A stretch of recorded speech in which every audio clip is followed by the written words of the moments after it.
네, 요즘 행동주의 헤지펀드에 이어서 투자기업을 대상으로 직접 이익을 챙기는 행동주의 개인 투자자들의 움직임도 커지고 있습니다. 최근에 국내 증시에서도 LG화학에 투자한 개인들이 기업 분할 소식에 반대하는 운동에 나서는 것을 계기로 이들의 움직임에 대해서 주목을 받고 있는 상황인데요. 오늘은 이 문제에 대해서 알아보는 시간 마련했습니다. 한국경제신문의 한상준 논설위원 스튜디오에 나와 계십니다. 안녕하십니까? 네, 안녕하십니까.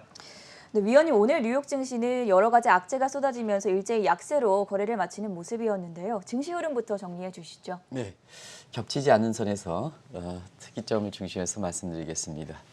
오늘 그 미국 증시에서 가장 먼저 하락의 요인으로 꼽는 게 어제 그 FOMC 회의 결과에 대한 실망. 네. 네, 실망은 뭐가 실망이냐 하는 것을 말씀드리게 될 것 같아요. 아무래도 이제 경기적 측면에서는 어제 경기가 불확실하다. 단기적인 측면에서는 성장률 상향 조정했지만 내년서부터는 성장률 하향 조정했지 않습니까? 네. 그래서 이것을 그 스네이크형 경기 전망이다 하는 이렇게 경기가 불확실하게 되면 통화정책 시차상으로 보면 내년도에 경제 성장률 하향 조정되면 좀 추가 부양책 내놔야 되지 않느냐, 추가 금리 완화되겠죠. 근데 이 문제에 대해서 이제 사실 내놓지 않았기 때문에 월가의 그 투자자들이 실망했다 이렇게 보시면 되겠습니다. 과거에도 한국은행에서 우리 성장률을 올해 1.1%포인트 대폭 하향 조정했는데요. 네. 막상 금통위에서는 아무런 조치가 나오지 않았거든요. 그와 똑같은 시각이다 하는 것을 말씀드리겠습니다. 그래서 그 경기 전망이 좀 불확실하면 추가 부양책이 좀 나와야 되지 않느냐 하는 그 문제에 대한 나오지 않는 문제. 이게 페드의 무책임론까지 이렇게 얘기 나오는 것 같아요. 일부 이렇게 극단적으로 페드를 비판하는 이런 시각에 있어서는 그런 문제가 오늘 그 다우존스를 비롯해서 주가를 끌어내렸다 이렇게 보시면 되겠습니다. 또 한 가지는 외환시장 측면에서는 지금 스가 정부가 처음 출범하는데요. 네. 사실 스가 정부의 첫 실현을 맡고 있습니다. 아베노미스의 기조를 유지하고 또 아베와 관련된 경제 강요들이 그대로 유지하겠다 하는 입장에서 사실은 아베노믹스는 일전에도 한번 말씀드렸습니다는 경기 부양책으로 생명이 다한 것이 아니냐 하는 이런 시각이 만만치 않았었거든요. 그런 시각에서 추가적으로 이렇게 경기 부양책을 내놓지 못하다 보니까 일본 경제가 어둡지 않게 되냐. 그러면 엔화가 강세가 되는 엔코의 저주 문제가 되는 거죠. 그래서 오늘 그 새벽에 끝난 뉴욕 그 외환시장에서도 엔달러 환율이 마침내 104엔대에 진입하고 있습니다. 네. 이것이 코로나 사태에서 한 110엔 넘었던 이런 시각인데요. 이게 104엔대 진입하니까 달러당 엔화 가치가 그만큼 강세가 됐다는 얘기죠. 그런 상태에서 일본의 입장에서는 코로나 사태에 내수 경기 어려워. 그 다음에 엔화가 강세되면 수출도 어려워. 어떻게 될 것이냐 하는 이 측면에서 스가 정부가 출범하자마자 첫 실현을 걷고 있는 것도 물론 이제 국내 외환시장에서는 엔화와 원화 간의 그 이렇게 동조화 계세가 약화되긴 했지만 사실 중국의 이렇게 위안화가 강세가 되기 때문에 원달러 환율을 계속해서 떨어뜨리는 이런 쪽으로 이렇게 작용할 가능성이 있거든요. 이 또한 외국인의 자금 향방과 관련돼서 원화 강사 입장에서는 굉장히 중요한 요인이기 때문에 외환시장에서 엔코의 재원 문제는 한번 이렇게 주목하실 필요가 있다 하는 말씀드리고요. 그다음에 어제 오늘에 걸쳐서 어제 이제 우리나라의 감독당국에서도 외국사의 그 공매도 문제에 대해서 규제가 나왔죠. 네. 그리고 오늘도 미국 증시에서는 주식 옵션 만기일 이런 것이 이제 되다 보니까 공매 얘기가 많이 나왔습니다. 최근에 보면 주가도 떨어지고 금값도 떨어지고 달러가 치고 떨어지고 하다 보니까 이 공매도 개인 투자가들 많이 나오죠. 요즘 행동주의라는 것을 앞에 붙여서 사실 행동주의 공매도 개인 투자가들이 하락에 본격적으로 베팅한 것이 아니냐. 그러면 막차로 주식 사고 막차로 금 사고 막차로 달러 샀던 사람은 어떻게 될 것이냐 하는 이 측면에서 상당 부분은 공감대가 어려가는 것 같습니다. 왜냐하면 이렇게 어려울 때는 그 최후의 보릿격에 해당되는 것이 페드가 어떤 포지션을 취하느냐. 근데 페드의 무책임까지 나온다. 경기 전망은 하향 조정해놓고 어떻게 그대로 있느냐 하는 측면. 그래서 최후의 보류에 대해서는 실망감 문제. 그리고 경기 부양책에 대해서 계속해서 나오는데요. 네. 요런 트럼프 대통령은 금액을 증대시키다 하는데 민주당에서 반대하는 게 아니라 공화당에서 반대하거든요. 그렇죠. 또한 최후의 보류 어려운 문제 이런 문제가 있거든요.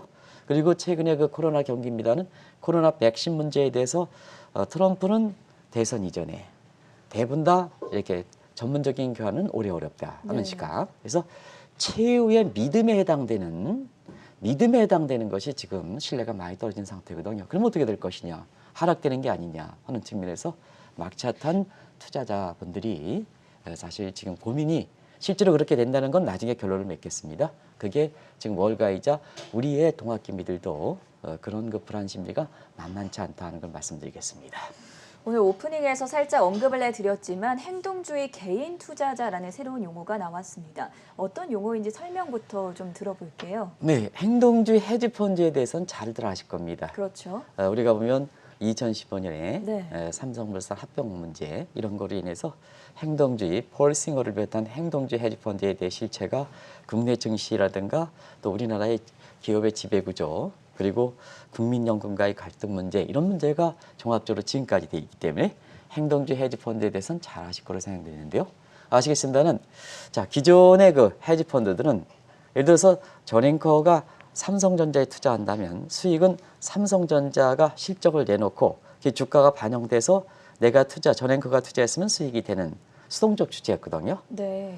근데 이제 기업 입장에서 삼성전자가 그랬다는 게 아니고 투자 기업이 여러 가지 이렇게 문제가 있을 때는 자 내가 믿고 투자했는데 수익이 제대로 안 난다.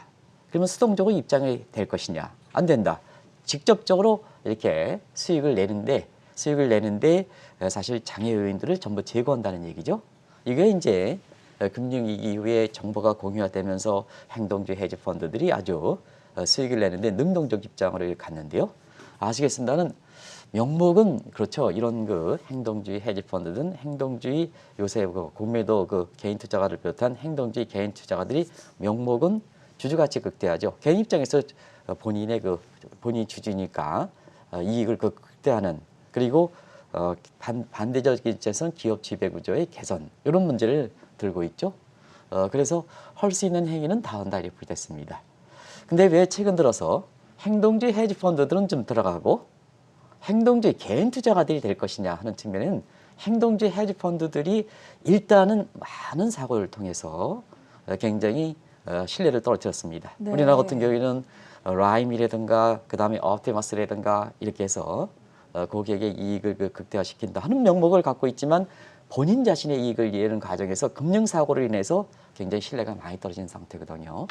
그래서 근데요 최근에 보면 자 이렇게 행동주의 헤지펀드들이 패배되는 사태가 규제적인 측면이든 아니면 관련된 기업에서 반대적인 행위가 나오기 때문에 상당 부분은 좀 줄어들었습니다. 한번 보겠습니다. 행동주의 헤지펀드들이 가장 먼저 배당 요구죠. 근데 미국의 그 금융당국에서는 대손 충당해라 배당 좀 적게 하는 것이 기업들, 특히 금융사들의 모습이죠. 네. 좀 앞에 이렇게 내놓으시기 바랍니다. 자사주 매입한다. 시청자 여러분, 자사주 매입한다는데 지금 쿠기라든가 이런 자사주 매각하죠. 그런 측면에서 쭉 종전에 취했던 행동주의 헤지펀드들이 사실 이렇게 취했던 전략들이 여러 가지로 좀 위축된 상황을 맞다 보니까 결국은 그것을 대신하기 위해서 행동주의 개인 투자들이 나서고 있다고 보겠습니다. 이 행동주의 개인 투자가들이 정치적인 측면에서는 표심을 얻기 때문에 행동주의 개인 투자가들이 대중화된 상태에서는 정부 당국도 이렇게 여러 가지 문제가 있지만 표심을 생각하기 때문에 또 지금의 이렇게 최고 통수권자들은 정치꾼들이 많지 않습니까? 네. 예를 들어서 트럼프 대통령 한번 보시겠습니다. 백신 문제 마지막까지 기대를 걸고 있죠. 자기 자신의 연임을 위해서. 아베도 그렇죠. 물론 이제 스가 정부로 넘어갔지만 스가도 마찬가지일 걸 이렇게 봅니다. 이런 측면에서 이렇게 분명히 행동주의 개인 투자가들이 좀 잘못된 행위가 나오면 규제해야 되는데 이걸 방치하고 있다. 또 아직까지 규제할 만큼 그렇게 이것이 굳어지진 않고 있다 하는 측면에서 과도기다 하는 측면이죠. 그래서 정치적 측면에서는 행동주의 개인 투자가들이 표심을 생각해서 규제하기는 어려운 상태고요. 그다음에 다른 측면에서는 행동주의 개인 투자가들이 할 수 있는 여건 자체가 굉장히 많이 형성되고 있지 않습니까? 네. 나중에 말씀드리겠습니다는 그런 것이 이렇게 결부가 돼서 최근에는 시청자 여러분들 행동주의 헤지펀드라는 이런 용어보다는 행동주의 공매도 투자자라는 명목을 들어서 행동주의 이렇게 개인 투자가들이 많이 들어간다 이렇게 보겠습니다. 그러면 행동주의 개인 투자자에서 이 공매도 투자자들이 많이 불까 하는 측면에서는 보통 이제 수익이 낼 때는 규정이 있죠. 한 이렇게 옵션이라든가 콜옵션이라든가 이러면 한 99% 이상은 내지 말라 하는 규제인데요. 밑으로 내려가는 것은 규제가 없거든요. 그래서 보통 상승 전에 콜옵션에서 선정이라든가 이렇게 해서 주가를 먼저 해놓고 그다음에 나중에 이제 이렇게 우리가 뭐 웨더독 전략이죠. 이런 쪽으로 해서 주가가 끌어올리는 것도 문제지만 밑에 쪽은 떨어지는 것이 제한이 없으니까 먼저 그 공매도를 해놓고 떨어지는 게 확 떨어질수록 수익이 많이 발생하는 거죠.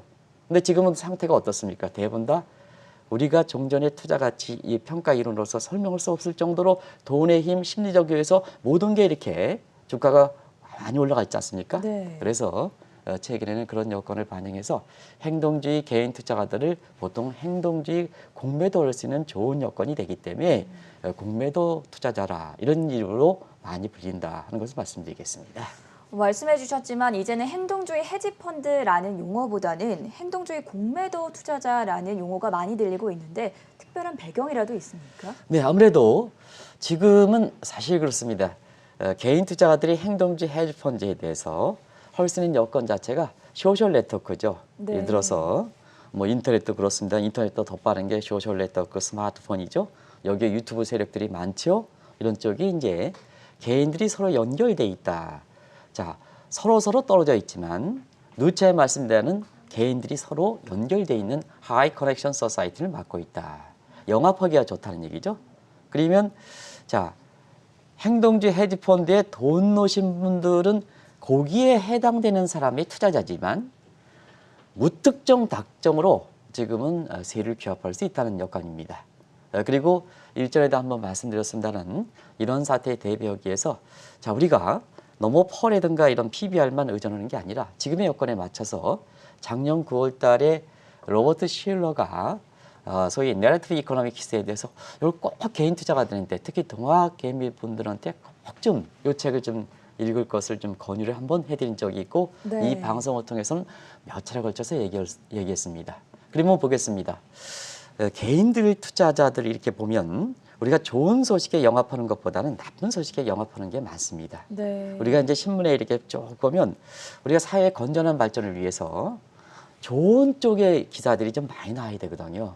근데 좋은 쪽의 기사들, 전통적인 이론, 투자자한테 이렇게 좀 굉장히 신중한 투자를 좀 기회달라. 경제가 이제 발전하기 위해서는 그런 쪽이 하더라도 그런 쪽의 경제 해설이라든가 이런 데는 유튜브 클릭수가 높지 않습니다. 네.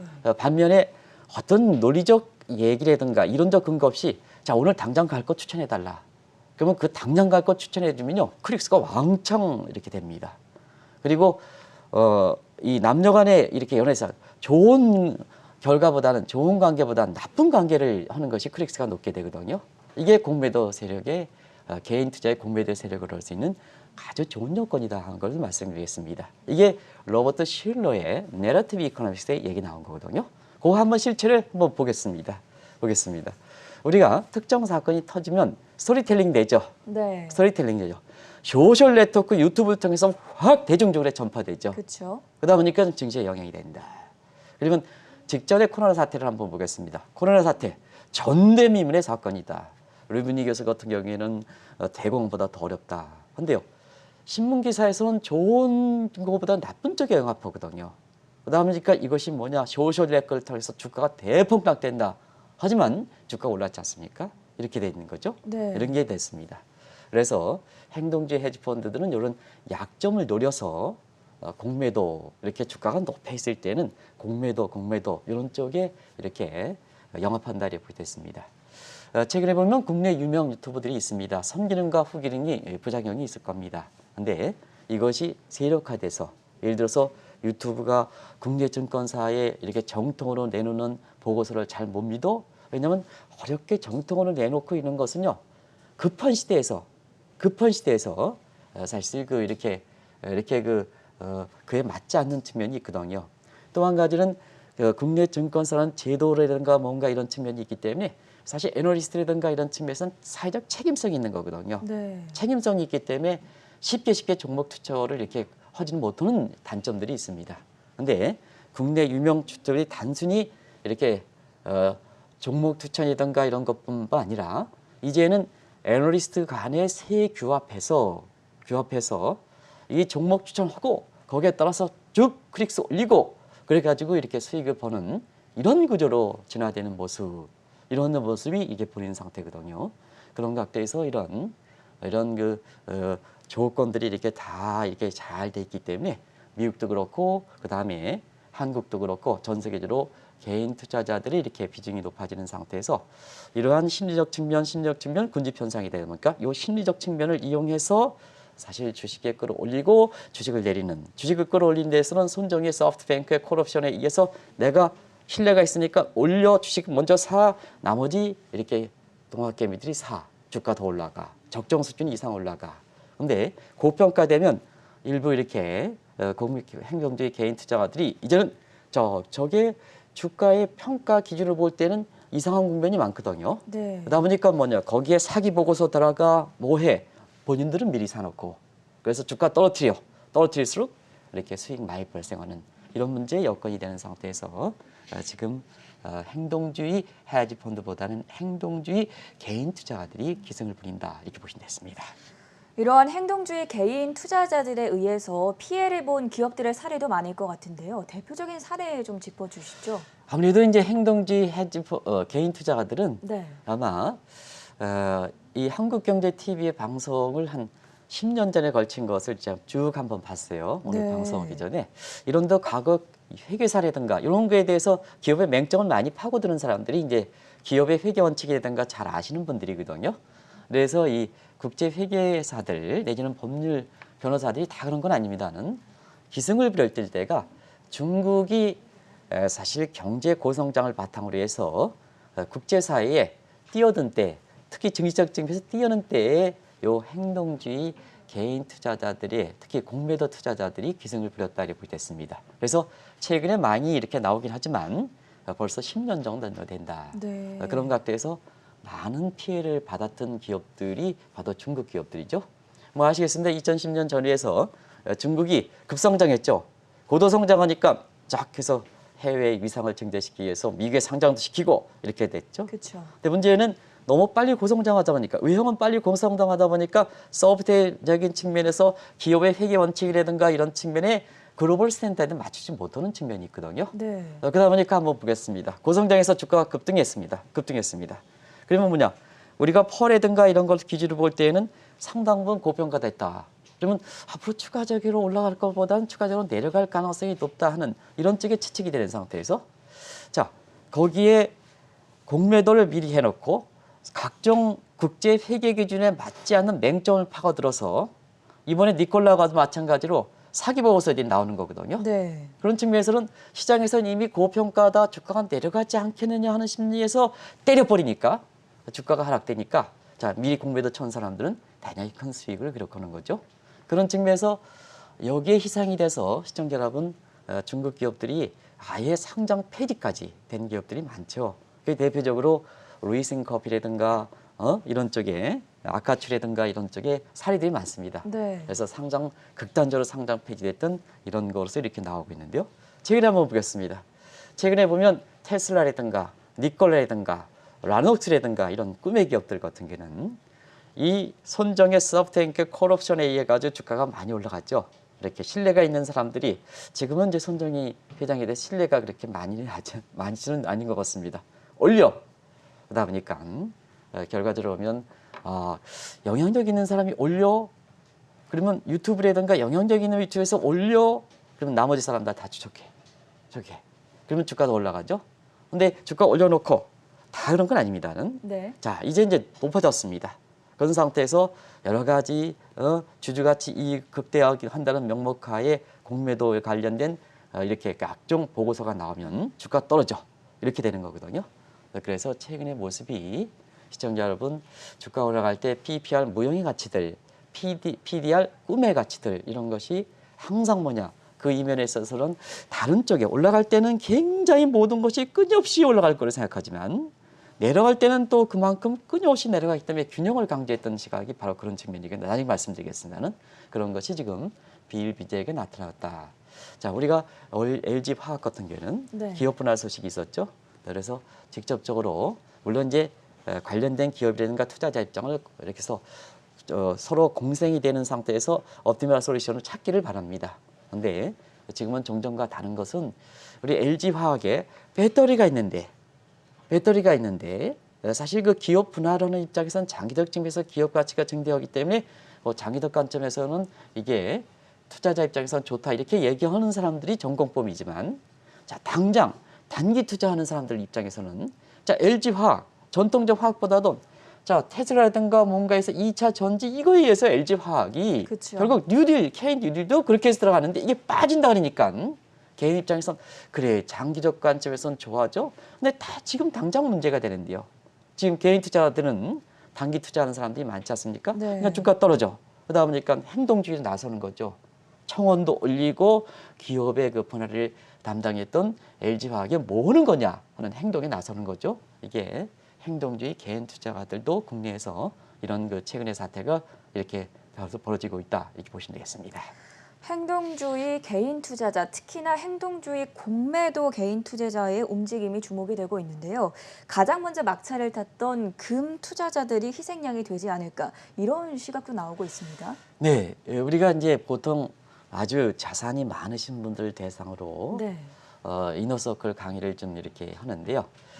지금 사회적으로 보면 사회적 거리두기라든가 이런 게 해서 공개 강의하지 못하다 보니까 아무래도 이제 지금 디지털을 통해서 이렇게 해서 동학개미 이렇게 개인 투자가들이 많이 하지만 돈이 있으신 분 같은 경우에는 믿을 수 있는 사람과 같이 접촉을 해서 감성 교육화돼서 사실 이렇게 투자하시는 분들이 여전히 많거든요. 그런 것 같아서 그런 분들을 만나보면 금 투자에 대해서 굉장히 많이 하신 분들이 대체로 보면 금 많이 올랐죠. 우리가 보면 지난 3월 18일 날 코로나 직후죠. 금값이 1,477달러였었는데요. 네. 지금은 이게 2,050달러 8월 5일인가요? 2,050달러 해서 3,000달러 경우에 따라서 5,000달러 얘기 나왔죠. 근데 보통 개인 투자가들은 초반에 사는 게 아니라 막판에 사죠. 네. 군집 형상 때문에 아마 주식도 마찬가지일 겁니다. 테슬라라든가 뭔가 이런 쪽도 그런 비중 옛날보다는 동학개미들이 많이 현명하게 됐지만 군집 속성과 그런 속성을 갖고 있거든요. 근데 그 위로부터 금을 많이 막차례 사놨는데요. 금값이 떨어지기 시작했죠. 네. 그래서 지금은 1,900달러 이렇게 해서 거의 이렇게 하다 보니까 자 급하신 분들 입장에선 답답한 게 최근에 금 투자가 아닌가 생각합니다. 오히려 금 투자뿐만 아니라 이번에 그 이렇게 있으신 분들 이런 것 또 개인 투자도 마찬가지입니다는 기금속에 투자해서 은 투자하신 분들도 상당히 많은데요. 왜냐하면 은이 금값보다 더 많이 올라갔으니까요. 네. 그래서 막판에 이렇게 많이 산 사람이 있는데요. 최근에 이렇게 금값이라든가 은값이 하락세가 되고 또 주식이라든가 이런 게 공매도 하락을 베팅하는 세력들이 있다 보니까 이 금값 관련돼서 앞으로 공매도 세력들이 나오면 내가 막차에 샀던 사람들이 이 금에 투자했던 사람들이 대단히 큰 손실을 거쳤지 않느냐. 실현 여부와 관계없이 이런 것이 최근에 금을 비롯한 기금속에 투자한 사람들이 주식의 공매도 문제 함께 또 하나의 그 고충을 좀 얘기하는 시각이다. 요즘 분위기다 이렇게 됐습니다. 금에 이어서 달러에 투자한 분들도 많으실 것 같은데요. 달러 흐름은 어떻게 보십니까? 달러 투자도 많은 것 같습니다. 네. 오늘도 아마 달러 예금 잔고가 더 늘어났다 이렇게 이제 얘기를 그 신문에 나오죠. 네. 그래서 지금 한번 750억 달러 이렇게 돼서 올 8월보다도 달러 약세 속에 이렇게 체리 피킹해서 달러 투자하신 분들이 또 물론 해외 주식 투자하기 위해서 이렇게 달러에서 돈 벌기 않을 목적으로 이 주식 투자를 하기 위해서 이게 달러를 바꿔놓으신 분들이 있을 겁니다. 사실 그런 다른 요인도 있지만 일단은 개인들과 기업들이 합쳐서 달러 예금 잔고가 한 750억이 넘었다. 그리고 코로나 이후에는 그게 급증하는 모습이었거든요. 실질적으로 사실 이렇게 돼서 달러가 이렇게 계속해서 가치가 올라왔으면 좋았는데요. 달러 가치가 지속적으로 떨어지죠. 한 가지 말씀드리겠습니다. 우리가 금이 이렇게 높게 평가된다면 높게 가격이 올라간다면 반비례 관계에 있는 달러는 떨어져 있죠. 그쵸. 그러면 달러는 사놓지 말아야 되는데요. 금값도 올라가는데 사놓고 반비례 관계에 있는 달러도 만약에 반비례 관계를 믿었다면 달러는 사놓지 말아야 되는데요. 네. 또 코로나 직후에 믿을 것이 기축통화법이 없다 이런 불안 심리 때문에 달러를 지금 사놓는 입장이거든요. 근데 지금 달러를 사놓고 편하지는 않을 겁니다. 우리가 이 방송을 통해서 계속해서 말씀드렸다시피 코로나 직후에 이렇게 달러 인덱스가 한 103 정도 가다가 오늘은 엔화 강세 다른 요인 있고 공매도 문제에서 외환시장에서 이렇게 달러를 매물을 추려하는 이런 세력에 합쳐서 오늘 달러 인덱스가 92 정도로 떨어졌는데요. 그렇죠. 최근에 보면 92, 93대에서 왔다 갔다 하죠. 네. 장기적으로 보면 국내 일부 그 대형 그 증권사들이 이렇게 보면 달러 인덱스가 88 레벨대, 87대 레벨대 해서 떨어지지 않겠냐 하는 측면에서 사실 이미 달러 관련된 포지션 조정을 해놓는 이런 상태거든요. 지금 상태에서 시청자 여러분, 자, 페드가 금리 완화 정책을 계속해서 간다. 돈을 가장 많이 뿌리고 있죠. 그러면 화폐 교환 비율이니까 달러 가치는 떨어지게 되죠. 거기에 이기주의에서 탈달러 문제 되죠. 디지털 통화 시대를 가죠. 그다음에 결제 통화 시스템 원유 결제에서 페트롤 위안 등장하죠. 그래서 브레튼 우즈의 최대 2위를 맡고 있다 하는 이런 정도를 하다 보니까 아무래도 코로나 사태 후에 지금까지도 달러를 다른 목적에서 산 사람도 있습니다는 달러를 사는 사람들이 자, 이 막차 탄 사람들이 달러 투자한 사람도 불안하기는 매한가지다. 그래서 공매도 얘기가 나오면 주식에서 공매도 나오면 같이 불안한 것이 달러를 이렇게 막짐하게 사놓은 사람들이 아닌가 하는 이런 생각이 듭니다.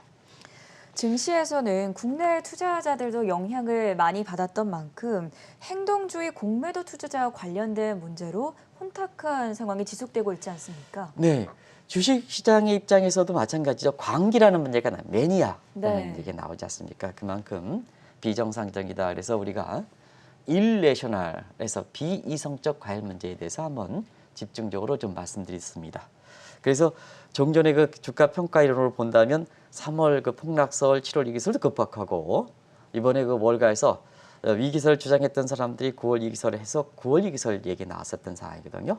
이것도 지금 9월 18일이 되니까 결국 이렇게 지금 상태에서는 변동성 장세가 지속되지만 우리가 9월 위기설대로 주가가 폭락하는 사태는 드물지 않겠나 하는 생각이 듭니다. 아무래도 이 배경에 있어서는 아마 지금의 그 언택과 관련된 디지털 컨택과 관련된 기술주들이 주가 되는 게 아닌가 생각합니다. 누차 말씀드렸습니다는 전통적인 PR이든가 PBR 기준으로 볼 때는 지금 도저히 설명할 수 없는 정도의 주가 수준이거든요. 네. 근데 이제 그러다 보니까 이제 주식시장에서도 공매수 세력들이 많이 등장하는 거죠. 그래서 앞서도 말씀드렸듯이 테슬라가 실적이 박해줄까? 그렇게 많지 않습니다. 니콜라가 있느냐? 없습니다. 그리고 사실상 라녹스가 있느냐? 없습니다. 그러다 보니까 뭐냐? 여기에 각종 국제 회계 기준에 정통한 사람들의 개인 투자가들이 사기 보고서가 나오면 진위 여부를 떠나서 자, 가뜩이나 주가가 높은 상태에서 이런 보고서가 나오면 거기에 심리에 영합할 수밖에 없는 이상에서 주가가 떨어지면 수익이 되는 거거든요. 네. 그래서 결국은 이런 게 지금 사회 이슈가 되기 때문에 미국의 증권관리위원회도 실제로 뭐냐 이런 사기 보고서가 실제냐 아니냐 굉장히 판단하기는 어려울 거 봅니다. 왜냐하면 니콜라의 미래상에 대해서 굉장히 이렇게 정확하게 제도라든가 지금의 제도라든가 이런 측면에서 어떻게 평가할 것이냐 하는 측면도 감독당국이 지금의 그게 진흙이 완전히 굳어진 상태는 아니기 때문에 어떻게 판단하냐 문제에서 종전에 간던 대로 본다면 굉장히 앞으로 주가가 떨어질 거고 미래의 꿈의 가치, 미래의 상을 더 중시한다면 지금의 사태를 극복하는 거고 굉장히 제도상으로도 과도기한 평가를 받고 있다. 그래서 사기 보고서의 감동이다 이렇게 하는 측면에서 미국의 증권관리위원회도 굉장히 이걸 판단하기가 어려운 시점이 지금이 아닌가 생각합니다. 그렇다면 결론적으로 위원님, 금이나 달러 주식에 이렇게 막차를 탄 개인들을 위해서 도대체 투자 전략은 어떻게 세워보면 좋겠습니까? 네, 이렇게 말씀드리면 사실 지금 가장 큰 문제가 되는 것이 개인 투자들이 포지션주의입니다. 네. 어떤 입장을 취하느냐. 그래서 일전에 말씀드렸다시피 지금은 물렁물렁 양측면이 다 있기 때문에 영합하는 게 가장 문제다. 올라갈 때 영합하는 것, 내려갈 때 영합하는 게 가장 문제다. 개인 투자가 비중이 있으니까 일단은 행동주의 공매도 문제에 대해서 이렇게 개인 투자가 대해서 가장 최대 적은 유동성이라든가 경기 회복 문제거든요. 근데 공매도 세력들이 항상 이길 수 있느냐 하는 측면에서는 지금 중앙은행 입장에서는 그걸 염두에 대해서 돈을 계속해서 거품이라도 돈을 공급하고 있지 않습니까? 네. 그래서 공매도 개인 투자가들이 영합하면 개인들이 진짜로 영합하면 그게 문제가 된다 이렇게 보겠습니다. 개인 투자들이 공매도 미리 해놓고 공매도에 대해서 사기 보고서 뗄 때 그게 흔들려가지고 직접 파면 공매도 이렇게 개인 투자가들만 이렇게 이익이 본다 하는 측면에서 가장 말씀드리면 오늘 이 문제를 하는 것은 거기에 영합하려는 게 아닙니다. 네. 영합하는 게 지금 상태에서는 심리가 굉장히 중요하기 때문에 개인들이 이것을 영합하는 게 가장 문제다 하는 것을 말씀드리겠습니다. 그리고 중앙은행 입장에서는 국민도 개인 투자가들의 가장 큰 문제가 결국 주가가 올라가는 거 아니겠습니까? 그러면 유동성 공급하고 경기 회복에 위해서 노력하지 않습니까? 반드시 승리하는 게 아니다 하는 것을 말씀드리겠습니다. 그래서 먼저 이렇게 개인들 입장에서 고민이 많으신 개인들 입장에서 보면 지금은 공매도 개인 투자가들 니콜라라든가 뭔가에서 사기 먹어서 하는 사람들이 영합하는 게 가장 큰 문제다 하는 걸 말씀드리겠습니다. 그런 측면에서 자 앞에 조금만 좀 앞쪽으로 좀 가주시기 바랍니다. 앞쪽으로. 그래서 기업도 해당 업장에선 뭐 LG화학이라는 거 고민하시겠죠. 네. 고민하시겠죠. 뭐 테슬라도 고민하겠죠. 그런 상태에서는 이러한 그 과도기 상을 극복하기 위해서는 정도하는 겁니다. 정도. 그래서 기업은 정도 경영하고 개인은 정도 투자한다. 정도 투자한다. 이렇게 보시면 되겠습니다. 그리고 무엇보다도 행동주의 개인 투자가들이 극성을 부리는 데 있어서는 사실 왜 그러냐 하는 측면에서 소셜 네트워크 인프라적인 측면에서 개발된 측면도 있지만 각종 금융사들이 고객을 이해한다는 천 치고 본래 이상을 잘못하는 과정에서 우리 같은 경우에는 라임이라든가 그 다음에 옵티머스라든가 해서 줄줄이 금융사고 나서 이 증권사를 비롯해서 금융사 다 그런 거 아닙니다. 네. 다 그런 게 신뢰가 떨어진 것이 지금의 양태를 발생시킨 것이 아닌가 생각합니다. 그런 과정에서 개인 투자가들한테 한번 조건을 좀 말씀드리면 이럴 때일수록 누누이 강조입니다. 기본에 충실해달라. 그리고 균형에 충실해달라. 그러면 개인 투자가 해서 기본과 그렇게 균형은 뭘까 하는 것을 말씀드리면 주식은 가치죠. 주식은 가치죠. 네. 그런 측면에서 기업의 본질적 가치에 충실해달라 하는 것을 말씀드리겠습니다. 그래서 목표가 일정 수준 도달하면 차익 실현하고 그다음에 저가일 때는 트래피킹 하는 전형적 방법 이런 거 그다음에 쏠림을 방지해달라. 지금은 예금 깨고 그다음에 각종 펀드 깨고 못 깨고 해서 전부 연금 깨고 해서 주식 투자들을 하는데요. 균형이라는 것은 자 우리가 주식 투자, 종목 투자 하지 말라는 게 아닙니다. 종목 투자하고 연금도 하고 그다음에 ETF도 하고 예금도 하고 해서 포트폴리오를 구축해달라. 네. 지금의 사태, 공매도 주가가 급락할 때 그때는 어떻게 될 것이냐는 측면입니다. 그리고 금융당국의 입장에서도 일부 유명 유튜버 세력들이 종목 추천해놓고 영합하는 세대. 이게 해당 금융사, 증권사에선 이렇게 정통대로 영합한다 하더라도 이 금융사의 이런 부분에 대해서는 아주 말씀드렸듯이 사회적 책임 문제 때문에 이걸 부각시키지 못하는 측면이 있거든요. 이걸 연구해서 일베 종목 추천해서 다 논리적으로 한상춘 논설위원 여기 와서 다 해설하지 말라. 당장 뭐냐 1초 만에 오늘 갈 종목만 얘기해달라. 그러면 클릭수 확 올라갑니다. 네. 올라갑니다. 근데 이거를 사실 우리 경제 발전을 위해서 어떻게 할 것이냐 하는 측면 이런 것이 앞으로 금융당국에 놓여 있는 과제지 않느냐. 투자자 보호 차원 한국 증시의 건전한 발전을 위해서. 근데 일부 증권사와 또 유튜버, 유명투와 결탁하는 사례들이 있다고 말이에요. 이것도 좀 어떻게 할 것이냐 하는 측면. 이것이 지금의 사태에서 우리가 앞으로 건전한 개인 투자가, 건전한 동학개미, 그다음에 건전한 한국 증시 발전 이걸 통해서 이렇게 우리 기업들이 이렇게 제2의 그 도약할 수 있는 이런 발판을 마련해 가야 되지 않느냐 하는 생각이 듭니다. 네, 요즘 들어서 행동주의 헤지펀드에 이어서 행동주의 개인 투자자들의 움직임이 활발해지고 있습니다. 이런 증시 상황 속에서 금과 달러, 주식에 막차탄 개인들이 어떤 투자 마인드를 가지고 전략에 임해야 할지 오늘 도움 말씀의 한국경제신문의 한상춘 논설위원이었습니다. 말씀 대단히 고맙습니다. 네, 고맙습니다.